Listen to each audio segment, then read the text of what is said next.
Dawn is a brand new map by the designers here at the Coalition, and we're really excited to bring it to Gears fans. It's a really fantastically rich map. It has all sorts of qualities to it that all layer over top of each other. It's got great support fights, it's got great key fights. Dawn really embodies a high-risk, high-reward philosophy. Players can fight for the bar fight on the one-hand side of the map, and that's going to have a view over a lot of the map. So once you win it, you can hold it and you can use it to your advantage.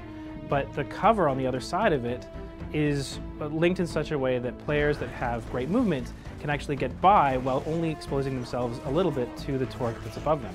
The drop shot, the kind of most powerful signature weapon on the map, is down in that hole, so that means that interplay between the two really creates a really tense dynamic. So it kind of creates this almost Thunderdome aspect of the middle of the map, right? You really have to both time your entry into it as well as be able to fight your way out to exert a lot of map control.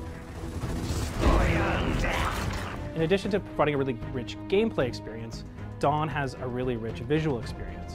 It's set in this mountain pass where the outsiders have found this old giant cog mining facility, and they've retrofitted it with a living space. They're really trying to reclaim by finding a place that's sheltered from the winds, as well as any other threats that might come their way. When we started Gears 4, we always knew that we wanted to bring back the entire legacy. We wanted a Gears 2 map that was one of the most different in the entire Gears history, right? And security was that.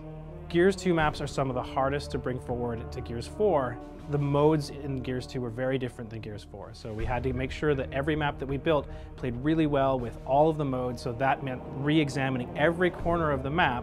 We wanted every fan to come back and really recognize this map and see it updated and modernized. One of the things that we changed is these laser fences. So there's switches within the map that turn laser fences on and off. Controlled by the players and timed properly, they can lead to really interesting and deep strategies, and they lock down areas of the map so that there are little fights within the bigger fights. We've changed the mechanics of the security fences for different modes.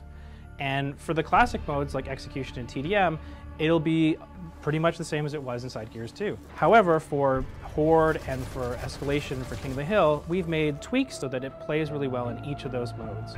For Escalation and King of the Hill, the front of the laser fences is deactivated. You still have control over the rest of them, but the front ones allow for a lot more free movement into the center rings. For Horde, we've inverted the whole idea of the laser fences. What that means is that when you're being attacked, you have control when they go on instead of being able to control when they go off. And that gives players a whole nother layer of strategy when they're playing Horde. The map is a very personal map. You have to get very close. You see your enemy and you're going to know who you're getting engaged with. What makes security so special? It has interesting one-on-one fights and it's a very intimate map.